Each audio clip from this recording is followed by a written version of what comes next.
प्रभु राम देव भगवान अल्लाह खुदा ईश आदि नाम एक ही शक्ति के हैं। वो कैसा है, कहां है, कैसे मिलता है, किसने देखा है? ये प्रश्नवाचक चिन्ह पूर्ण रूप से हटाने के लिए अवश्य सुनिए जगत गुरु तत्वदर्शी संत रामपाल जी महाराज के अमृत वचन, सर्व पवित्र धर्मों के पवित्र शास्त्रों के आधार पर। अब जो आज का सत्संग दास प्रारंभ करना चाह रहा था, अभी तक तो उसकी भूमिका बनी है। आप जी कहां रह रहे हो, कहां रहा करते थे, और ये गलती आपसे बनी, और वही व्यवस्था आज सबके अंदर विद्यमान है। जैसे ये हीरो और हीरोइन ये फिल्मों में काम करते हैं बच्चे, वो अपनी रोजी रोटी के लिए निर्लज्ज होकर नाचती हैं, गाती हैं, अटक पटक चटक मटक करते हैं। और ये युवा बच्चे उसी रोग से ग्रस्त हैं जो सतलोक में गलती की थी, और उनकी उस चटक मटक को देखकर उन पर आसक्त हो जाते हैं। कोई कहता है ये मेरा फेवरेट हीरो है, कोई कहता है ये मेरी फेवरेट हीरोइन है। खाक फेवरेट है, वो कह देंगे तुम्हारे को वो अपनी रोजी रोटी को मावन नाचे कूदें, और तुम मूर्ख बन रहे उनके पीछे। तो ये जो हमारे अंदर वृत्ति है, ये वहां से घर करी हुई है, और वही यहाँ आज है। इस बरवाला के अंदर हिसार में यदि कोई अभिनेता अभिनेत्री आ जाती है और देखा इन बच्चों का, फिर वहां जमघट हो जाएगा। और इतने दूर तो खड़े खड़े देखेंगे, वो खड़ा वो खड़ी है, 2 घंटे धक्के खा के वापस आ जा, धूल फांक के क्या दिया उसने। तो इसी प्रकार हम उस सच्चे लोक से गिर गए, इसी त्रुटि के कारण। तो अब हमने क्या करना है, हम कैसे ऊपर जा सकते हैं सतलोक में, वो तरीका अब इस दास को प्राप्त हुआ है। परमात्मा ने स्पेशल भेज रखा है इस दास को आपके उद्धार के लिए।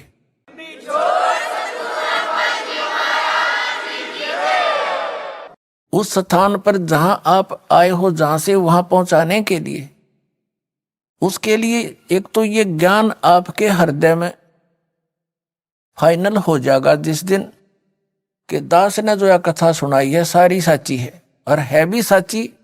लेकिन आप बच्चे हो, आपका कद या साची समझ में आवेगी, वो बार बार सत्संग सुनोगे, ज्ञान सुनोगे, फिर जो भक्ति विधि आपको बताई जाएगी, साधना करोगे, उससे फिर आपके अंतःकरण में जो जितने भी पुराने विकार जमा है वो कम होंगे, और ये जो सत्य है ये आसानी से फिर समझ में आने लग जाएगी। अभी तक तो दास ने ये मौखिक सुनाया सारी कथाएं। अब प्रसंग चला था आप कहां से आकर के कहां रहने लग गए। अब सदग्रंथों में थोड़ा सा हिंट देंगे, और रात्रि के सत्संग में आपको प्रमाण देंगे। जैसे आप जी ने श्रीमद् भगवत गीता अध्याय नंबर 15 के श्लोक नंबर 1 से लेकर 4 में, वैसे तो पूरा ही अध्याय कंप्लीट यही ज्ञान देता है, लेकिन हमने इस ज्ञान को समझने के लिए इन चंद श्लोकों की ही आवश्यकता है। श्रीमद् भगवत गीता अध्याय नंबर 15 के श्लोक नंबर 1 से लेकर 4 में इसमें क्या कहा है। इसमें गीता अध्याय नंबर 15 के श्लोक 16 और 17 में 3 पुरुष बताए हैं, एक सरपुरुष, एक अक्षर पुरुष, और उनसे हटकर तीसरा जो है वो परम अक्षर पुरुष। परम अक्षर ब्रह्म भी कहो, सरपुरुष कहो चाहे सरब्रह्म कहो, अक्षर पुरुष कहो चाहे अक्षर ब्रह्म कहो, और परम अक्षर पुरुष कहो चाहे परम अक्षर ब्रह्म कहो। पुण्यात्माओं, आज मानव बहुत इंटेलिजेंट है, परमात्मा की दी हुई बुद्धि आपके पास विशेष है, और ये बुद्धि इसलिए विशेष दी है आपको कि आप इस आध्यात्मिक विज्ञान को भी साथ साथ समझ सकें। जो भौतिक विज्ञान के में आपने इतनी बुद्धि लड़ाई है, इसको भी इधर थोड़ा सा डाइवर्ट करें, आपका सदा का झंझट मिट जाएगा।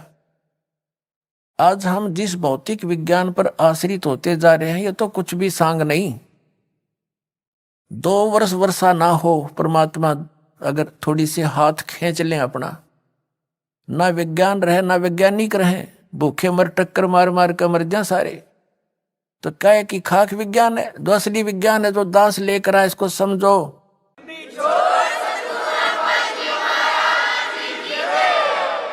अब यहाँ घूम रहे, ऊपर के ग्रहों में जा रहे हैं, मंगल ग्रह में खोज रहे, कोई सुख में स्थान उप सामग्री मिल जा, कोई बुध ग्रह में चेष्टा कर रहे हैं, कोई चंद्रमा पे जाके खोज रहे हैं।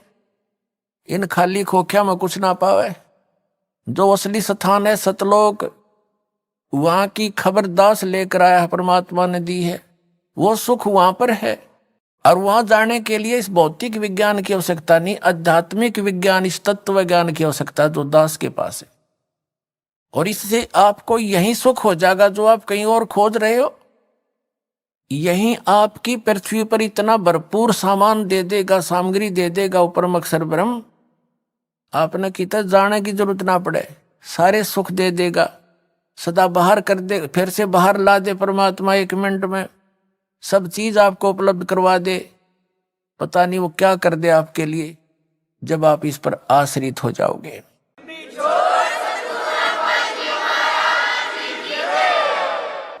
हमने इस ज्ञान को समझने के लिए इस अध्यात्म ज्ञान की आवश्यकता है। जैसे श्रीमद् भगवत गीता अध्याय नंबर 4 के श्लोक नंबर 32 में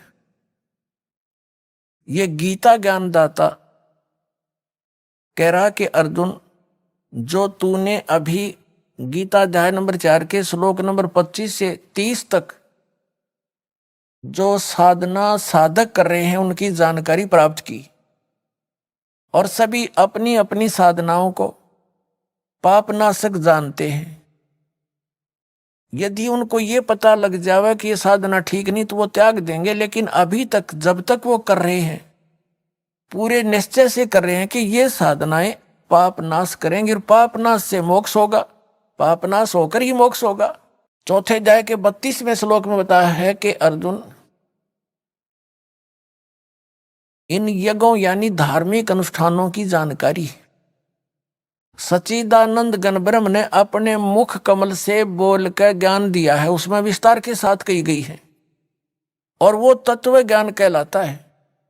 उस तत्व ज्ञान से मैं परिचित नहीं हूं, उस तत्व ज्ञान के अंदर पूरी जानकारी है उस सभी साधनाओं की, सभी यज्ञों की, यज्ञ माने धार्मिक अनुष्ठानों की। चौथे अध्याय के 34वें श्लोक में गीता ज्ञानदाता कहता है कि उस ज्ञान को तू तत्वदर्शी संतों के पास जाकर समझ, उनको दंडवत प्रणाम करने से, कपट छोड़कर प्रसन्न करने से वो तत्वदर्शी संत तुझे परमात्म उस तत्व ज्ञान का उपदेश करेंगे। अपनात्मा गीता ज्ञान कौन दे रहा है? आपने आज तक जिससे भी सुना यही सुना है कि श्री कृष्ण जी ने गीता जी का ज्ञान अर्जुन को सुनाया। श्री कृष्ण कौन थे? श्री कृष्ण विष्णु अवतार थे, यानी विष्णु जी की ही आत्मा यहां आई हुई थी, और श्री कृष्ण के अंदर प्रवेश कर गया ये ज्योत निरंजन काल सरपुरुष। इसने प्रतिज्ञा कर रखी है, इसने प्रतिज्ञा कर ली थी दुर्गा के सामने कि मैं कसम खाता हूं मैं अपने वास्तविक रूप में किसी के समक्ष नहीं आऊंगा, मैं अपनी योग माया से छुपा रहूंगा। और दुर्गा से कहा था कि जब दुर्गा चिंतित हुई थी दुर्गा जी कि मैं अकेली औरत कैसे संभालूंगी सारे ब्रह्मांडों को, तब उसने कहा था तू केवल निमित्त निमित्त होगी, गुप्त रूप से सब कार्य मैं ही किया करूंगा। तो इसने श्री कृष्ण जी में प्रवेश करके इस काल ने, ब्रह्म ने, ये ब्रह्म भी कहलाता, सरपुरुष भी कहलाता है, सर ब्रह्म भी कहलाता, ज्योत निरंजन भी कहलाता है। इसने श्री कृष्ण में प्रवेश करके सरपुरुष ने, ये 21 ब्रह्मांड के स्वामी ने यो गीता जी का ज्ञान बोला था। श्री कृष्ण का केवल शरीर प्रयोग किया था। जैसे एक प्रेत आत्मा दूसरे के बॉडी में प्रवेश करके बोलता है, उस समय उस आत्मा को अचेत कर देता है, उसको पता ही नहीं मैंने यो क्या हो रहा है इसमें, और वो प्रेत बोलकर निकल जाता है। तब वो सचेत होती है ओरिजिनल आत्मा उस शरीर की, तो उसको पता ही नहीं मैंने क्या बोला था। और ही बताते हैं तू ऐसे बोल रही थी, ऐसे बोल रहा था, ऐसे कह रहा था, तो थोड़ी बहुत वो भी सुन लेता है कि मैंने ऐसे बोलना शुरू कर दिया था। तो ऐसे उस काल ने श्री कृष्ण में प्रवेश करके ये गीता जी का ज्ञान बोला सरपुरुष ने। 11वें अध्याय के गीता जी के श्लोक नंबर 32 में स्वयं कहता है, मैं काल हूं अर्जुन, अब प्रवृत्त हुआ हूं, अब आया हूं मैं। श्री कृष्ण तो पहले खड़ा था और अर्जुन पूछ रहा कि महानुभाव आप कौन हो, मैं आपसे अपरिचित हूं। अर्जुन, श्री कृष्ण तो अर्जुन का साला था और साले ने भूल गया, वो कृष्ण नहीं था उसमें, वो विराट रूप दिखाया उसने, कृष्ण का भूल भाल गया, वो विराट रूप दिखाई दिया उसने, तो श्री कृष्ण नहीं था वो। श्री कृष्ण जी के अंदर वो काल बोला था, उसने जुल्म करवाना था। श्री कृष्ण नहीं चाहता था ये युद्ध हो, क्योंकि वो पहले ही मना कर दिया था कि मैं युद्ध भी नहीं करूंगा और मैं हथियार भी नहीं उठाऊंगा, एक तरफ मेरी सेना होगी, एक तरफ मैं होऊंगा। भगवान कृष्ण ने यही सोचा था कि ये और नहीं तो पांडव मान जाएंगे इस बात पे, जब एक तरफ ये मुझे तो लेंगे ही लेंगे क्योंकि मैं इनका रिश्तेदार हूं। एक तरफ सेना लगा दी, तो वो ये सोचा चाह रहे थे कि अर्जुन युद्ध ये मना कर दे पांडव, हमने युद्ध करते फिर हमारी तार है, जब सेना भी नहीं हमारे पास। लेकिन वो फिर भी नहीं माने। कहने का भाव ये है कि भगवान श्री कृष्ण जी महाभारत का युद्ध करवाना नहीं चाहते थे। तो जब अर्जुन मना करे था, श्री कृष्ण उसी समय कह देते कि चल भाई ठीक है, छोड़, चलेंगे वापस। उसी समय युग काल प्रवेश कर गया कि अब बात बिगड़ेगी। कृष्ण जी तो कह देगा ठीक है भाई, मन ना लड़े, चल, मैं तो पहले मना करूं था। तो उस समय युग काल आ गया, और इस ये जब तक प्रवेश रहा, तब तक प्रवेश रहा जब तक यू सारा नाश ना हो लिया महाभारत का। फिर निकल गया इसके अंदर से, श्री कृष्ण के अंदर से। फिर श्री कृष्ण जी से बाद में अर्जुन पूछ रहा है, इसमें महाभारत के अंदर एक प्रकरण आता है। अर्जुन कहता है बाद में जब राजगद्दी प्राप्त हो ली, तब कहता भगवान एक बार सत्संग करके जाना, आप द्वारका जाने वाले हो, और वही ज्ञान सुनाना जो युद्ध के दौरान सुनाया था गीता वाला। उस समय श्री कृष्ण कहता मुझे याद नहीं मैंने क्या कहा था। इससे सिद्ध है कि श्री कृष्ण ने बोला ही नहीं था वो। तो हम प्रसंग पर आते हैं कि ये गीता का ज्ञान ये ब्रह्म बोल रहा है,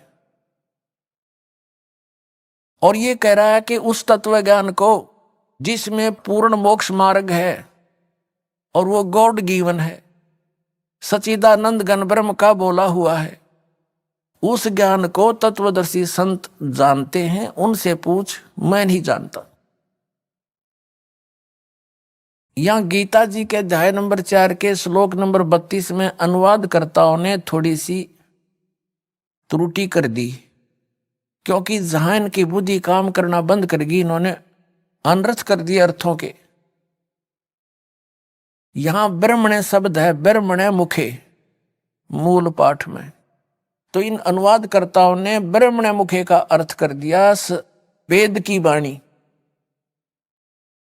और यही अनुवादकर्ता गीता अध्याय नंबर 17 के श्लोक नंबर 23 में ब्रह्मणे का अर्थ करते हैं सच्चिदानंद घन ब्रह्म। वहां बुद्धि सही काम करेगी, वहां इनका अड़ी नहीं कोई अडांस।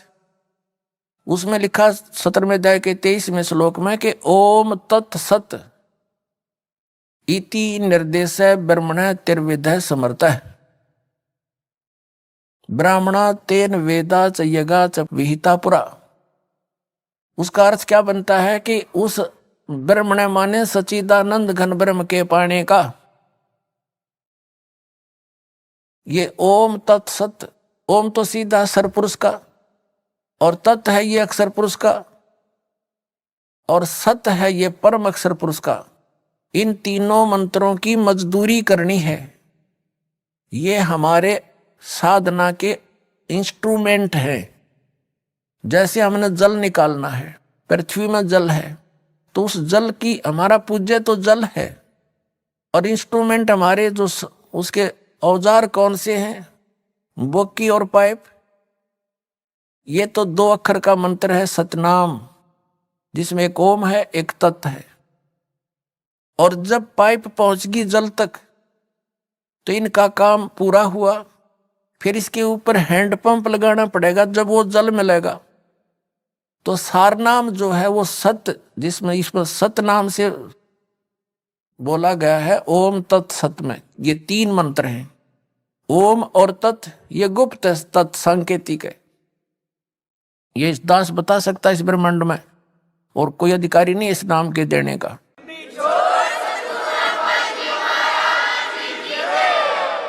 ये दोनों मिलकर 2 अक्षर का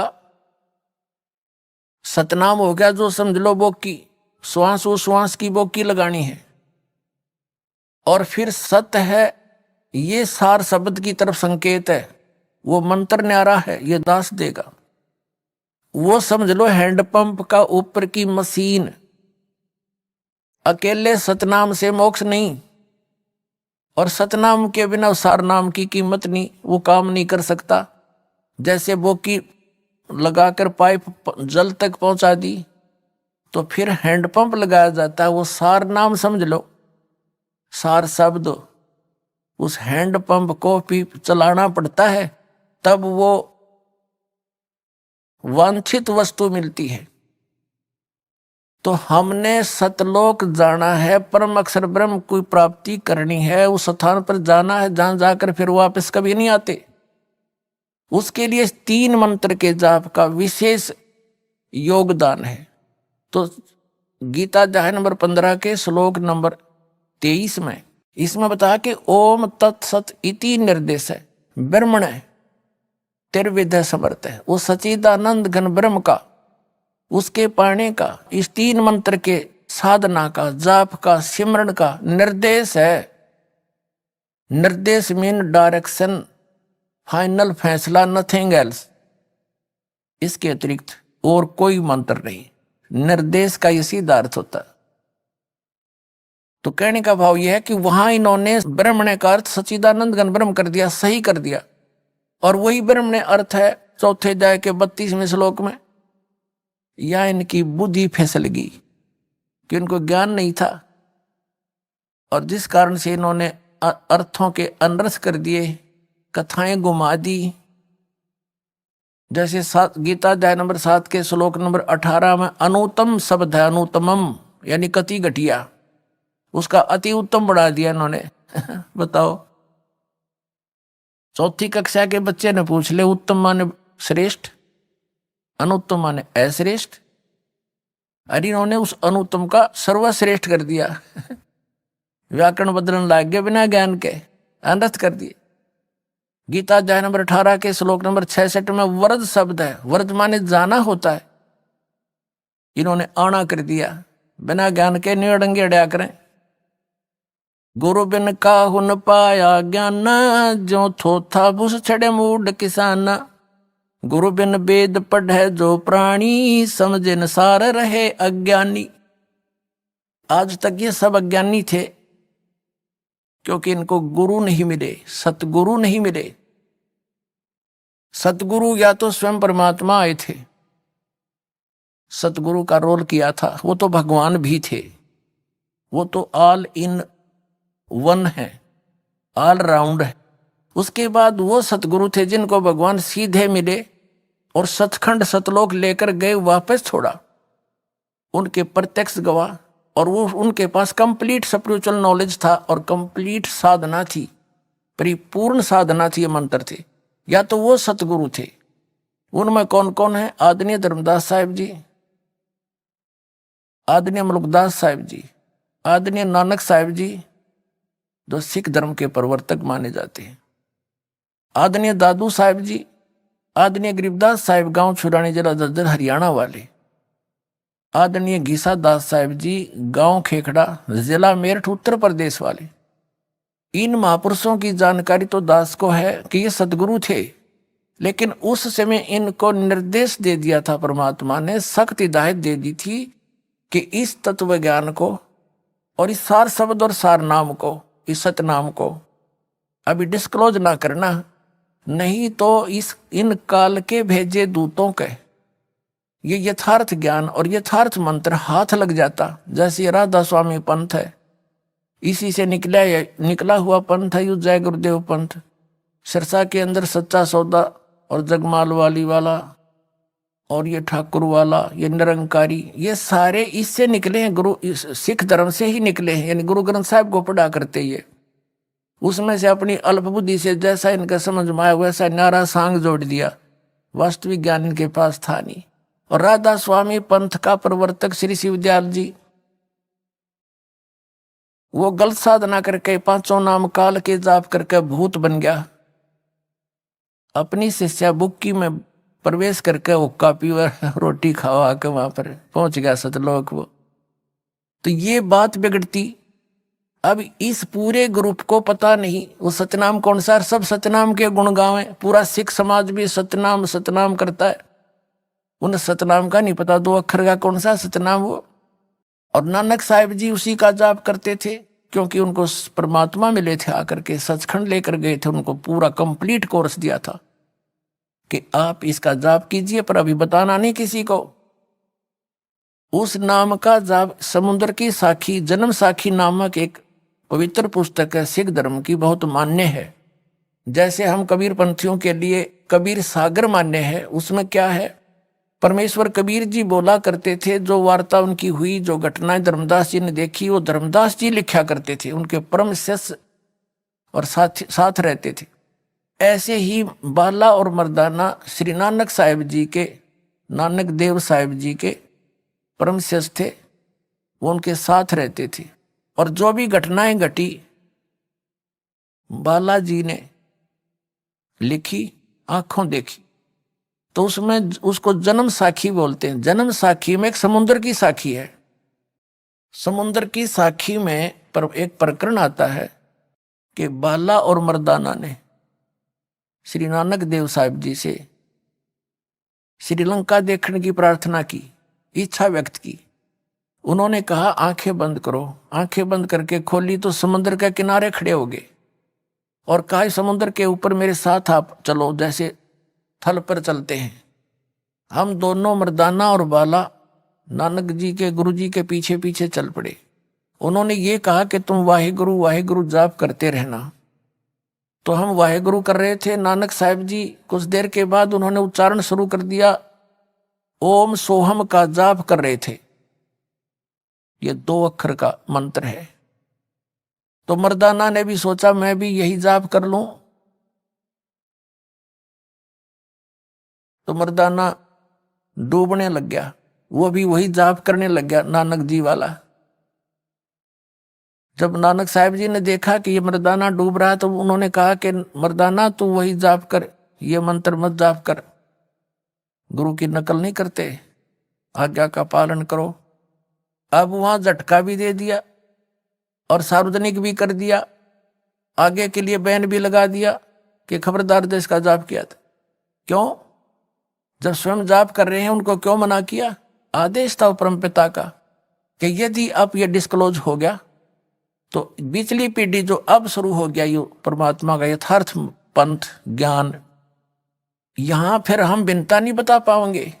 ये काल के प्रेरित भेजे हुए पुण्यात्मा थे, जितने संत बने हुए हैं, लेकिन फंस गए ये काल के, इनको भ्रमित कर दिया, मिसगाइड कर दिया, गलत साधना करवा दी। ये थे पुनकर्मी प्राणी और आखिरी सांस तक ये स्वस्थ रहे और सारी झूठ बोला करते, गलत साधना करते और करवाते थे। तो पूर्व जन्म के संस्कार थे उनके, तब तक तो ठीक रहे, फिर भूत बन गए और ये पाप लाद दिए न्यारे जो परमात्मा के बच्चों को मिसगाइड करने का। तो कहने का भाव ये है कि उन महापुरुषों को ये मंत्र दे दिए थे और बता दिया था तुम जाप करो, कल्याण कराओ, अभी डिस्क्लोज ना करो, लिख दो अपनी एफिडेविट में सभी महापुरुषों ने अपनी अपनी अमरवाणियों में लिखा हुआ है, लेकिन सिख समाज के अंदर एक विशेष प्रेरणा दी दाता ने। उन्होंने इस मंत्र को ग्रंथ साहिब में ही नहीं लिखा इकट्ठा, इस डर से कि कहीं किसी के यूं हाथ लग जा, ये जाप ना कर ले इस 2 अक्षर के मंत्र का, और मर्दाना वाली हालत ना हो जाए कि सबकी डूब ना जावे, यानी हानि ना हो जावे, इस डर से। और उसी गुरु ग्रंथ साहिब से ये नकली पंथ चाले सारे उससे पढ़कर समझ में इनका आया नहीं। यदि ये मंत्र गुरु ग्रंथ साहिब में लिखा हुआ होता आदि ग्रंथ में, तो ये सारे वही नाम देते। आज ये दास कैसे बिनता बताता कि ये अधिकारी नहीं है, वो अधिकारी है ही नहीं। नाम देने का अधिकारी तो दास बना के भेजा परमात्मा ने वर्तमान में, दूसरा इस पृथ्वी पर अधिकारी नहीं इस नाम के देने का।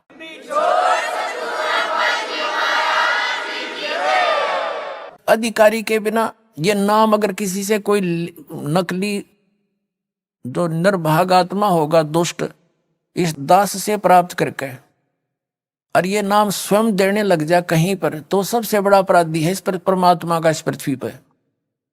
तो उसे एक लाभ तो होना नहीं, क्योंकि अधिकारी के बिना, जैसे किसी बालक की अपॉइंटमेंट लेटर है किसी बच्चे का, उस पर 4 लाइन होती हैं, you are hereby appointed for the post of such and such, your salary will be such and these will be term and conditions. वो 4 लाइन होती हैं, और उस पर अधिकारी के साइन हो तो वो वैल्यू है, नहीं तो वैलिड नहीं है। अगर कोई उसी तरह के लिख के नो की नो डिटो कॉपी अपने साइन कर दे तो उस बच्चे को कुछ नहीं मिलना, वो धोखा दे रहा है। दूसरे शब्दों में, यदि कोई डुप्लीकेट ड्राइविंग लाइसेंस या पासपोर्ट बनाता है, उसमें तो वो ओरिजिनल दिखता है उसको बनवाने वाले को, भोले को, लेकिन वहां पता चलेगा जब उसकी आवश्यकता पड़ेगी तो उस समय फिर कुछ हाथ नहीं लगना, फिर तो सीधा जेल, दुर्गति होनी उस व्यक्ति की। तो वो सबसे बड़े दुष्ट हैं जो इस नाम दास से लेकर स्वयं देने लग जाएंगे। परमात्मा ने तो उनसे कसम दिला दी थी महापुरुषों से, धर्मदास मेरी लाख दुहाई, ये सार शब्द, ये मूल ज्ञान के अंदर ये सतनाम और सारा कुछ आ जाता है। सतनाम को थोड़ा बहुत सार्वजनिक करना पड़ा, लेकिन सार शब्द को तो कति छींट भी नहीं लागण दी दाता ने किसी का। इस दास के अतिरिक्त इस ब्रह्मांड में किसी के न सपने में भी ज्ञान नहीं, सार शब्द है।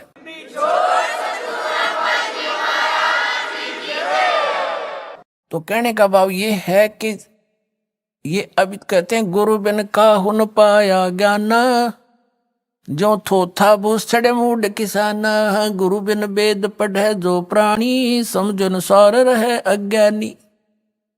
तो इन महापुरुषों को छोड़कर जिनको परमात्मा सीधे मिले थे वो तो सतगुरु थे, और सतगुरु नहीं थे इस पृथ्वी पर, इस दास के अतिरिक्त वर्तमान में नहीं है। अब दया करी है दाता ने, तो उन महापुरुषों ने अपने सब्र की घूंट पी, परमात्मा के आदेश का पालन किया। ऋग्वेद मंडल नंबर 9 सूक्त नंबर 86 मंत्र 26 और 27 में, ऋग्वेद मंडल नंबर 9 सूक्त 82 के मंत्र 1, 2, 3 में, ऋग्वेद मंडल नंबर 9 सूक्त 20 मंत्र 1 में, ऋग्वेद मंडल नंबर 9 सूक्त 94 के मंत्र 1 में, ऋग्वेद मंडल नंबर 9 सूक्त 95 के मंत्र 2 में, ऋग्वेद मंडल नंबर 9 सूक्त 96 के मंत्र 16 से 20 में, और अनेक स्थानों पे यह स्पष्ट प्रमाण है कि वो परमात्मा सतलोक में रहता है। और सतलोक के भी तीसरे पृष्ठ पे, तीसरे भाग में, वह 3 डिवीजन है, 3 विभाग है सतलोक के, 3 हिस्सों में है। तो सबसे ऊपर के स्थान पर रहता है, वहां से चलकर आता है, वहां पर एक बहुत बड़े सिंहासन पर विराजमान है, राजा के समान, सिर पर मुकुट है, छत्र है, और वहां से गति करके आता है, चल कर आता है सशरीर। और यहाँ पर अच्छी आत्माओं को, जो दृढ़ भक्त होते हैं, उनको मिलता है, और ये यथार्थ ज्ञान बताता है। और वो इस पृथ्वी के ऊपर कवियों जैसा आचरण करता है। वो होता तो है भगवान, लेकिन कवियों में से भी एक प्रसिद्ध कवि की भी उपाधि प्राप्त करता है। तो who is God? Kabir is God, जिसने ये लीलाएं की है। तो सतलोक से चलकर आता है, दृढ़ भक्तों को मिले, उन दृढ़ भक्तों में से आपको बताया कि ये महापुरुष जो उनके सीधे संपर्क में आए वो सतगुरु थे और उनको सख्त हिदायत दे दी थी कि अभी इसको डिस्क्लोज ना करना। तो पुण्यात्माओं, आज ये नाम और यही ज्ञान यदि इन दूसरे पंथों वालों के पास होता, अधिकारी तो ये थे नहीं, और भोली आत्माओं को ये फिर भी ये नाम जाप करते हुए भी नरक में जाते और यही काल के जाल में रह जाते। तो वही पुण्यात्माएं जो भगवान को चाह रही थी, 600 वर्ष पहले परमात्मा आए थे स्वयं, और एक लीला की थी, प्रत्येक युग में करते हैं, सतलोक से चलकर आते हैं, शिशु रूप धारण करते हैं, कमल के फूल पर सरोवर में आकर के विराजमान होते हैं, वहां से उनको निसंतान दंपति उठा ले जाते, फिर वहां परवरिश उनके घर होने से उसी माहौल में उसी कुल के माने जाते हैं, और कंवारी गायों से उनके दूध की परवरिश, दूध पान होता है, कंवारी गायों से उनकी परवरिश की लीला होती है। यह ऋग्वेद मंडल नंबर 9 सूक्त 1 मंत्र 8 और 9 में स्पष्ट किया है कि परमात्मा 3 सतिथि में सभी का धारण पोषण करता है। एक सतिथि में सतलोक में रहते हैं, उनका करोड़ सूर्य मिला दे करोड़ चंद्रमा, ऐसे एक रोमकूप की शोभा है, प्रकाश है।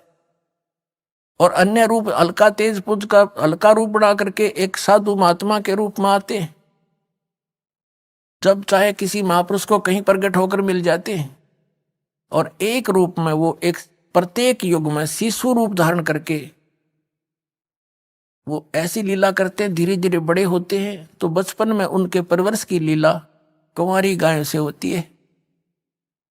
और वो कबीर साहब की 600 वर्ष पहले उनकी जीवनी में लिखा है कि उस परमेश्वर ने 25 दिन के हो गए थे, कुछ खाया पिया नहीं, मुंह बोले मात पिता नीरू नीमा, जो जल से कमल के फूल से उठा कर लेकर गए थे। वो चिंतित हुई, फिर परमात्मा ने दया बख्शी, उनको प्रेरणा दी, क्योंकि वो पहले शिवजी भगवान के उपासक थे। फिर उनको जबरदस्ती मुसलमान बना दिया गया था, तो भगवान शिव को याद कर रहे थे, फिर भी मुसलमान होते हुए भी हृदय से शिव को नहीं भूल पाए थे। तो कबीर परमेश्वर की प्रेरणा से शिव जी आए शिवलोक से साधु रूप बना के। फिर परमात्मा कबीर जी ने नवजात शिशु के रूप में उनकी गोदी में, शिव जी की गोदी में आकर के उन्हें गोदी में लिया। तब कहा कि इनको कहो कुंवारी गाय लावे, उस पर आप आशीर्वाद देना, तब मैं दूध पीऊंगा। ऐसा ही किया गया। तब कबीर साहब की लीला कुंवारी गायों के दूध से हुई थी। यही ऋग्वेद मंडल नंबर 9 सूक्त नंबर 1 मंत्र 9 में स्पष्ट किया है कि वो परमात्मा जब शिशु रूप धारण करके आता है, उसके परवरिश की लीला कुंवारी गायों से होती है। थोड़ी सी झलक देता हूं। अपने आत्माओं, हमने अध्यात्म ज्ञान समझना है। आप विद्यार्थी हैं, दास टीचर है, एक रोजगार रोजी रोटी के लिए हम अपने बच्चों को 16, 17, 20 वर्ष तक फ्री कर देते हैं कि तुम पढ़ो, शिक्षा ग्रहण करो। फिर उनको क्या मिलता है? 2 टूक मिलते हैं, और वो भी मृत्यु हो जाए तो वो सारा कुछ करा भी रह गया। और अब आपको क्या मिलेगा? आपको कहते हैं यहाँ का किया हुआ आपको सतलोक में सुख मिलेगा, जो आप यहाँ साधना पढ़ाई करोगे। तो इसके लिए आप जी ने कुछ समय देना पड़ेगा भगवान के लिए, और समय वो देगा जिसके आप पक्की समझ में आ जाएगी। जैसे हमने अपने बच्चों को 20 वर्ष दे दिए, ये पक्की जचगी हमारा कि ये पढ़ेगा तो कुछ प्राप्त करेगा, तो नो डाउट एक रूटीन सा बन गया फिर सबका। तो ऐसे ही इस ज्ञान से आपके हृदय में एक परिवर्तन होगा कि यहाँ की रोजी रोटी भी भगवान ने देता है, उसके बिना नहीं दे सकता। चाहे कोई कितना सर पटक लो और कितने तुम इन राजनेताओं के निकट घूम लियो, जब भाग में नहीं होगा तो कति नहीं दे सकते हुए से सर पटक लेना। और देना भगवान ने 2 रोटी चाहिए, हमने घनी बकवाद देंगे, आवश्यकता नहीं रहेगी, महसूस नहीं होगी। अब ये ड्रेस आपको मिली है ना, यह ड्रेस मनुष्य वाली, ये विद्यार्थी की ड्रेस है इस पृथ्वी पर। और विद्यार्थी अपने उद्देश्य को भूलकर फिल्म देखता है, गाने सुनता है, ताश खेलता है, सुल्फा पीता है, घुट्टी लाता है, तो उसके कैसे लक्षण है? क्या वो उपलब्धि करेगा उस अपने पढ़ाई की? नहीं, वो फिर सदा दुखी होगा। इसी प्रकार ये मनुष्य शरीर आपको प्राप्त हुआ था, यहाँ से सत भक्ति करके और सतलोक में मिलेगी, यहाँ करी हुई कमाई आपको, वहां सुख होगा और यहाँ भी सुविधा पूरी देगा, क्योंकि आप विद्यार्थी हो, उस परम पिता के बच्चे हो। आपको विद्यार्थी बनाकर भेजा है तो सुविधा भी वो देगा। 2 रोटी चाहिए, बकवाद नहीं। गुटी लाना, फंड करना, 6 प्लाट ले ले, 4 कोठी बना ले, और कल मर जाए फिर कुत्ता बने अंडे, सिर पर धर ले कोठी नर उसने। तो ये बात आपका समझ में आवेगी धीरे धीरे, क्योंकि अभी तक तो हमने बकवादें सुनी और वो देखी है। तो इस प्रकार परमात्मा ने ये शरीर इसलिए दिया आपको कि आप विद्यार्थी हैं, और सब इसको पुनः सोचो इस बात पर।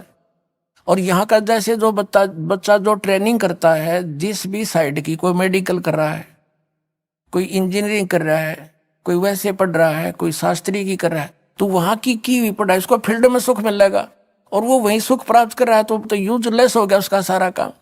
तो आप जी जो यहाँ सुख ढूंढ रहे हो, MLA MP मिनिस्टर मंत्री बन के, या यहाँ कोई कार कोठी बनाने में ही जुटे रहते हो, आप उद्देश्य भूल चुके हो अपना। अब फिर याद करो। और यहाँ का किया सतलोक में मिलेगा आपको, वहां ठाठ करियो, कुछ भी काम को ना, सारे सुख कितना बैठे बतलाइयो, और कहीं कुछ खाइयो पियो, सारे मौज, विमान आपके सामने होगा, जहां बैठ कर जाइयो, सारी सैर सपट्टे करियो, वहां सारा सुख वहां पर है एज इट इज।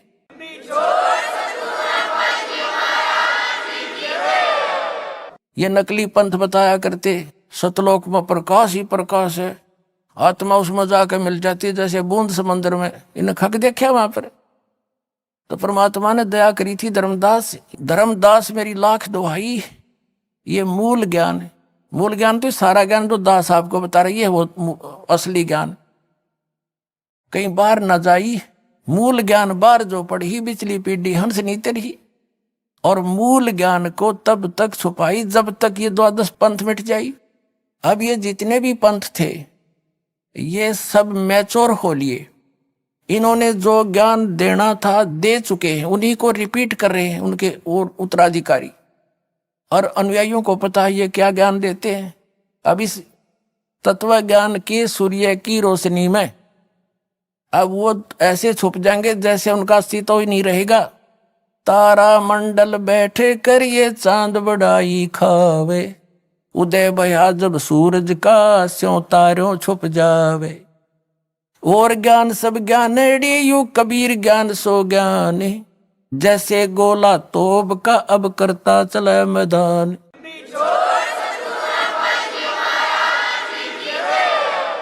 तो इन सब फेल हो जाएंगे जितने भी संत पंथ है ये नकली, और एक ही ज्ञान रह जाएगा परमात्मा का, क्यों हम सभी उसी के बच्चे हैं और उसी के लिए हम भटक रहे हैं। गुरुओं के पास उसी के लिए गए, हमने धर्म भी भगवान पाने के लिए ही अलग बनाए। अब वो हमें सहज में मिलने जा रहा है तो हम फिर एक हो जाएंगे, अवश्य होंगे, देख लेना, ज्यादा समय नहीं लगेगा। अब क्या है जो प्रसंग उस पर आते हैं कि उस परमात्मा की पहचान होना अनिवार्य है कि वो परमात्मा कौन है, कैसा है, और जहां हम जाने के लिए मोक्ष प्राप्त करके वहां जाना चाहते हैं वो स्थान कैसा है। कोई नहीं होगा वहां तो प्रकाश ही प्रकाश, आत्मा उसमें अमर आनंद लेती है। खाक आनंद लेगी जब उसमें बूंद समंदर में मिल गई है, या बड़ा बूंद की तरह घूम डोट डोट डोट से क्या आनंद होया। वो प्रमाण कहाँ है? दास जो बता रहा है उन महापुरुषों ने देखा जिनको वापस छोड़ा गया था, उनके द्वारा बताए गए उस आंखों देखे विवरण से परिचित करा रहा है कि वहां उन महापुरुषों ने ये बताया है। और ये लिखा हुआ सदग्रंथों में कबीर पंथी पहचान सके नहीं, सब निराकार बतावे, चेतन ही चेतन है, भगवान वहां निराकार है। तो इन्होंने क्या देखा, ये झूठे हैं, अनुभवहीन हैं, इनकी वहां तक पहुंच नहीं हुई, ये सब झूठ बोल रहे हैं। तो आप जी ने स्वयं सोचना है और जानना पड़ेगा, और फिर यहाँ आकर कल्याण कराओ। अब जो प्रसंग चल रहा है कि भगवान कौन है, जिसने वेदों में जो लिखा है, विशेष वैसे तो ये विश्व के ग्रंथ है, पवित्र चारों वेद, पवित्र श्रीमद् भगवद गीता, ये पवित्र 18 पुराण ये उस समय लिपिबद्ध किए गए थे, जिसमें कोई मजहब धर्म नहीं था। ये विश्व ग्रंथ है, लेकिन इनमें इनकम्प्लीट नॉलेज है, कंप्लीट नहीं है। कंप्लीट ज्ञान तो परमात्मा ही आकर देता है, अपने मुख कमल से बोलता है। यही तो वेद बताते हैं। और यही पवित्र गीता अध्याय नंबर 4 के श्लोक नंबर 32 में कहा कि वो सच्चिदानंद घन ब्रह्म की वाणी में, यानी वो परमात्मा स्वयं आकर अपने मुख कमल से बोलता है, उसमें विस्तार से लिखता है, बोलता है, और वो लिखे जाते हैं। वो तत्व ज्ञान है, वो केवल तत्वदर्शी ही बता सकते हैं, और उनके पास नहीं हो सकता। तो तत्वदर्शी ये दास है पुण्यात्माओं आज पूरे विश्व में, ये सत्कर मान लियो।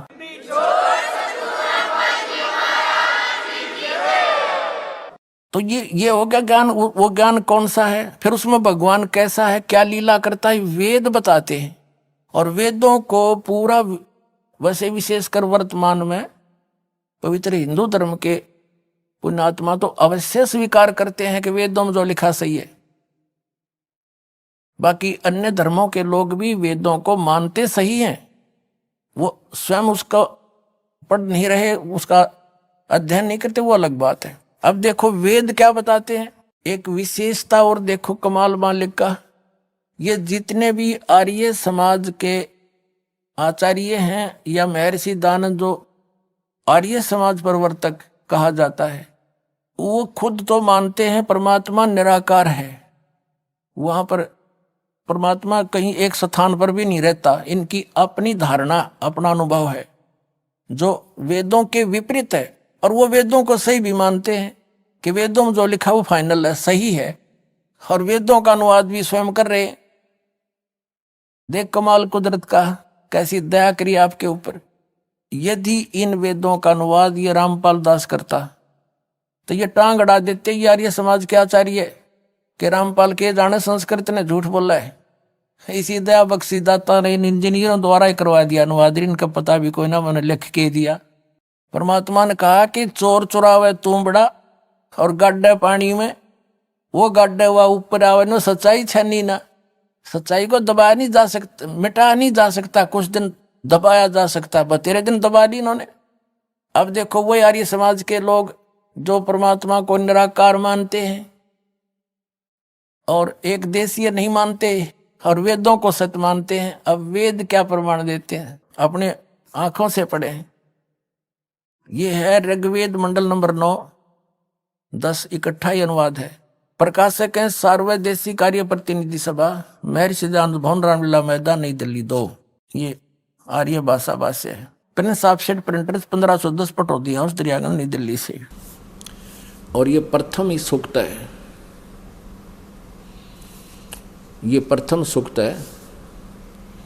और ये प्रथम मंत्र में आप देखिएगा, इसमें लिखा है सोम माने हे परमात्मा। यह परमात्मा के विषय में चल रहा है इनका जानकारी। ऋग्वेद मंडल नंबर 9 सूक्त नंबर 1 मंत्र नंबर 9 में यह स्पष्ट कर दिया है। उस ये देखो, अभी अधन्या, अधन्या माने अहिंसनीय, अभी माने सर्प सब प्रकार से, अभी अधन्या, अधन्या माने बिना दनाई, अभी माने पूर्ण रूप से, जाके संग बैल नहीं लागा, वो कुमारी गाय बछिया, देनु माने गाय। संस्कार देखिएगा, अभी अधन्या उत्सृणंती धेनव शिशुम, सोम इद्राय पातवे, ये 9 में। तो इम माने उस, सोम स्वभाव वाले श्रद्धालु पुरुष को, अमर परमात्मा को, ये सोम माने अमर परमात्मा को, पुरुष माने परमात्मा को, जो शिशु रूप में प्रकट होता है, शिशुम रूप में जो प्रकट होता है। इन्होंने कुमार अवस्था में ही अभी अधन्या यानी कति पूर्ण रूपेण अंटज बिना धनाई, यानी अभी माने सब प्रकार से, अधन्या माने बिना धनाई, यानी गाय को हम बिना धनाई कहते थे, भैया धनाई नहीं से गाय। तो अभी अधन्या माने कंवारी गायें, गौएं तृप्त करती है। यहाँ पर जो गायें नए दूध ना हुई हो, गर्भ ना धारण किया हो, उसको कहते हैं ये बिना धनाई है। अधन्या बिना धनाई एक लोकल लैंग्वेज, अपनी लैंग्वेज में हमारे, और वही क्योंकि हमारे सबकी भाषा के अंदर किसी ना किसी भाषा का कोई शब्द अवश्य मेल खाता है। तो अधन्या, अधन्या माने बिना दनाई, यानी जो सांड ने टच ना करियो। अब यह धन्या का अर्थ होता है बिल्कुल अछूत, छुई भी ना हो। इसका अर्थ है कि वो परमात्मा जब शिशु रूप धारण करके प्रकट होता है और लीला करता है, धीरे धीरे बड़ा होता है, बचपन से ही बड़े बड़े विद्वानों के छक्के छुड़ा देता है। वो उस तत्व ज्ञान को सुनाने के लिए ही आता है। उस गीता अध्याय नंबर 4 के श्लोक नंबर 32 में जिसके विषय में कहा है कि उस सचिदानंद घन ब्रह्मण मुखे, सचिदानंद घन ब्रह्म के मुख से उच्चारित वाणी में वो कंप्लीट स्पिरिचुअल नॉलेज होता है। उसको तत्वदर्शी संतों के पास जाकर समझ। तो ये तो प्रमाण आपने मिला कि परमात्मा जब शिशु रूप धारण करके आता है तो उसकी परवरिश की लीला कुंवारी गायों से होती है।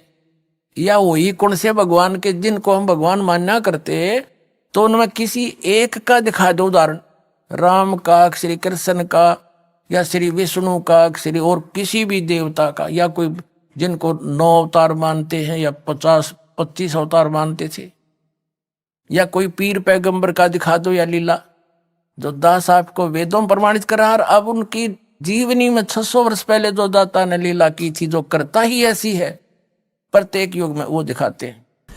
ये है कबीर सागर।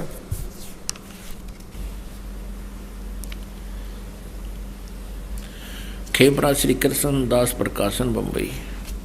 कबीर सागर, ज्ञान सागर प्रथम खंड, कबीर पंथी भारत पथिक, स्वामी युगलानंद विहारी द्वारा परिष्कृत। मुद्रक एवं प्रकाशक हैं खेमरा श्री कृष्णदास, अध्यक्ष श्री वेंकटेश्वर प्रेस, खेमरा श्री कृष्णदास मार्ग मुंबई। इसके देखिएगा 74 पृष्ठ पे ज्ञान सागर।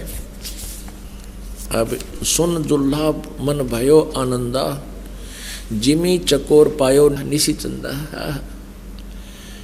अब पुत्र को प्राप्त करके कहते हैं जुलाहा, वो नीरू खुश हुआ। ले सुत चले हरस मन कीना, बच्चे को लेकर चल पड़े खुशी खुशी से। अरतासों पुन अस बोल ही लीना, सुत काशी को ले चले लोग देखण तय आव, अन पानी बखे नहीं जुल्हा शोक मनावे। कुछ खाता पीता था नहीं, और वो जुल्हा यानी नीरू बड़ा दुखी हुआ। तब जुल्हा मन कीन दीवाना, रामानंद सो कही उत्पाना।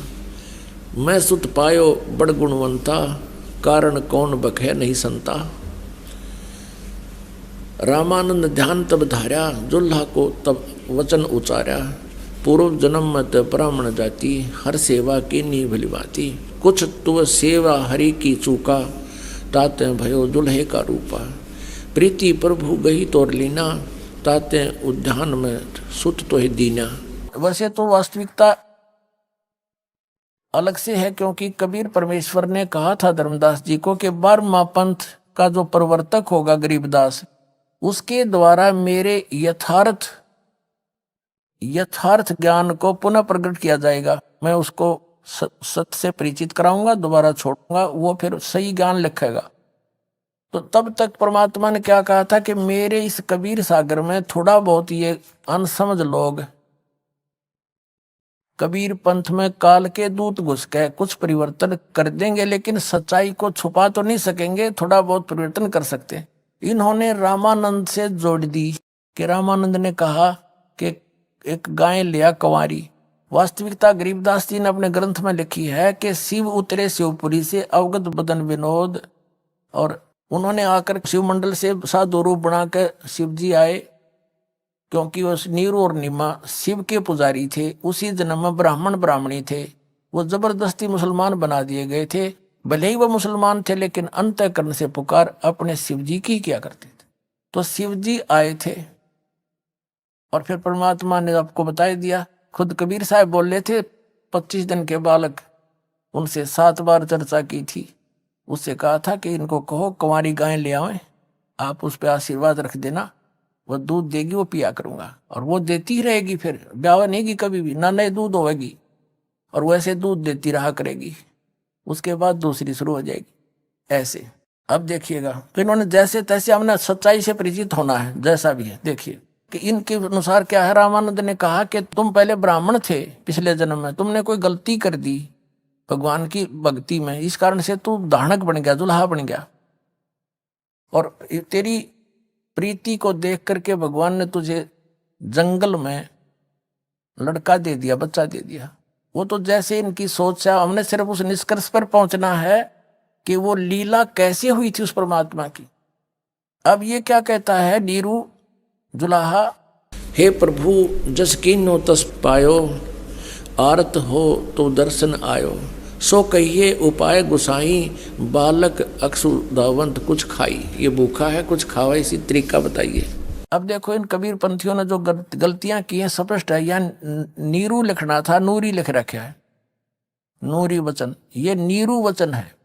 तो यूं गलती होगी इनसे, और फिर उस गलती को सुधारने के लिए परमेश्वर ने अपनी प्यारी आत्मा आदरणीय गरीबदास साहिब जी को सचखंड से ले जाकर वापस छोड़ा। उन्होंने फिर उसकी पूर्ति कर रखी है। सन 1727 में परमात्मा मिले थे गरीबदास साहिब जी जब 10 वर्ष के थे, और उसके बाद गरीबदास जी के ग्रंथ में एक मात्रा की भी गलती कोई नहीं कर सकता। एक ने कोशिश की थी थोड़ी सी परिवर्तन करने की, गरीबदासी साधु ने, उसको अदरंग मार गया। तो सबको डर हो गया कि इसमें बिंदी भी मत हटा दिए, उसकी ये दशा हो जाएगी, नहीं तो ये अपनी जीव संज्ञा में इसमें भी काल के दूत गड़बड़ कर जाते। गरीबदास पंथ से दास निकल कर आया, उनकी पूरी हिस्ट्री से परिचित है, तो उसमें उन्होंने जरा सा भी परिवर्तन नहीं किया। तो उस दास के पास है आज वो सारा यथार्थ ज्ञान, और इनसे मेल खाता है, जो उससे इसमें कुछ गड़बड़ है इससे शुद्ध हो जाएगी। तो इस प्रकार यो श्रेष्ठ ज्ञान मक्खन काट गए और 2 बार ताके देसी घी बना दिया आपके लिए।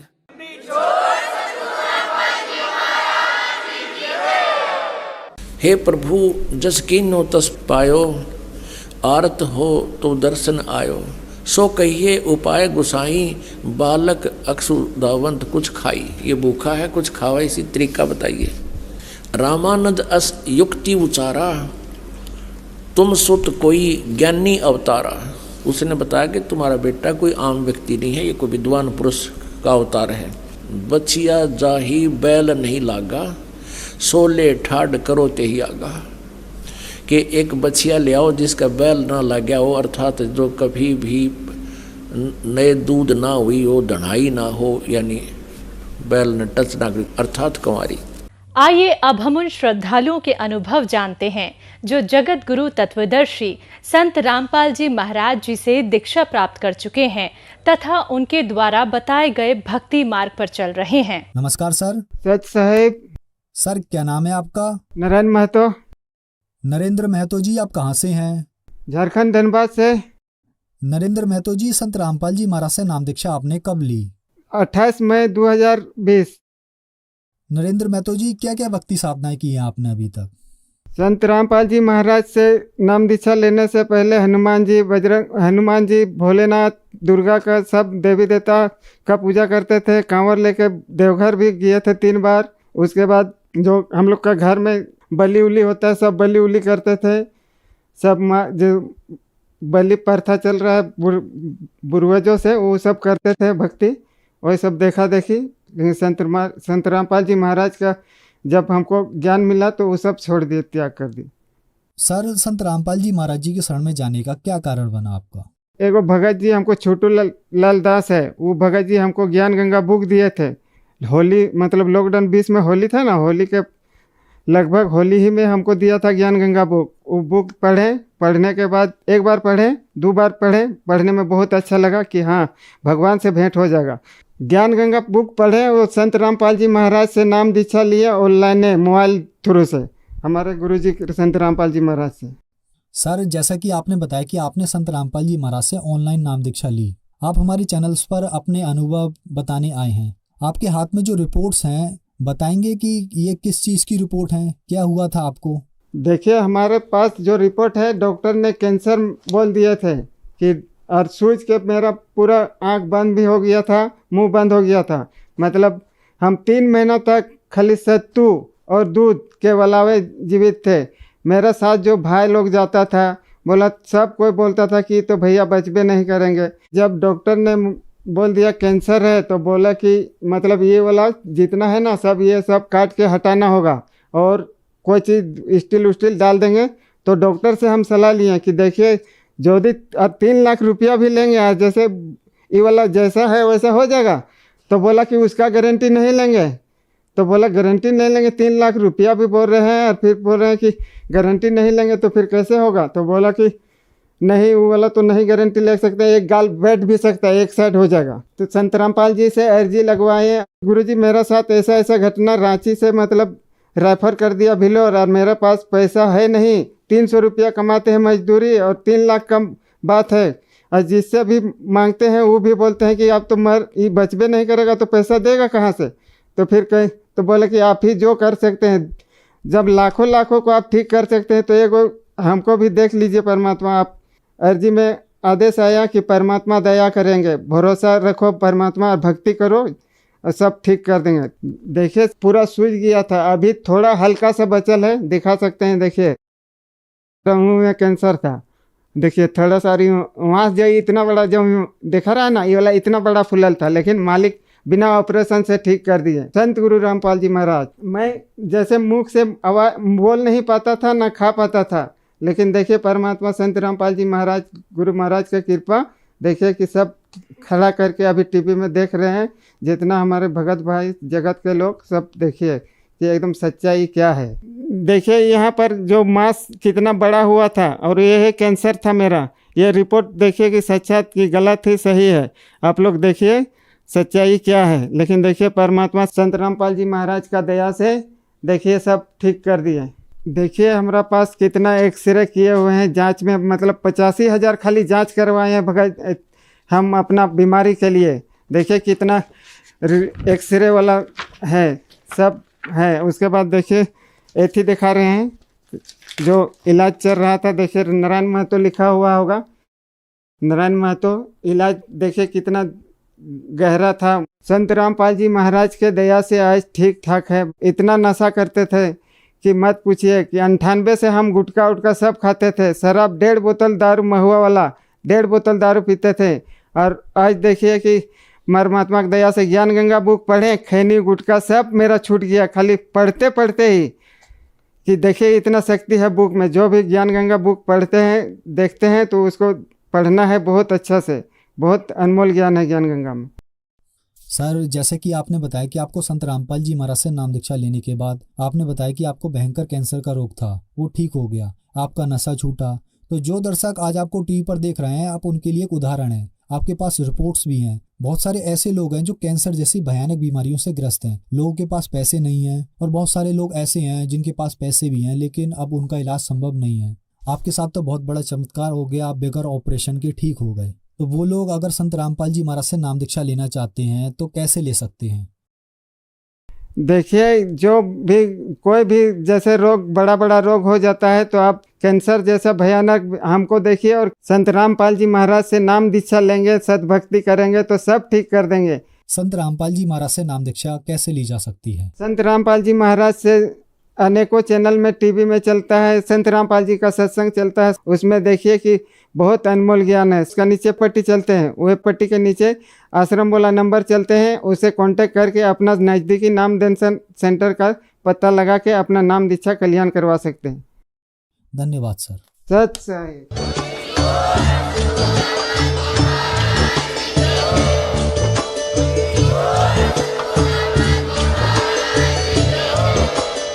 आप सुन रहे थे जगत गुरु तत्वदर्शी संत रामपाल जी महाराज जी के मंगल प्रवचन। अधिक जानकारी के लिए विजिट कीजिए हमारी वेबसाइट www.jagatgururampalji.org। संत रामपाल जी महाराज जी के शुभ आशीर्वाद से पूरे विश्व भर में 500 से भी ज्यादा नाम दीक्षा केंद्र हैं, जिन पर संत रामपाल जी महाराज जी द्वारा ऑनलाइन निशुल्क नाम दीक्षा दी जा रही है। अपने नजदीकी नाम दीक्षा केंद्र का पता करने के लिए संपर्क करें 8222880541।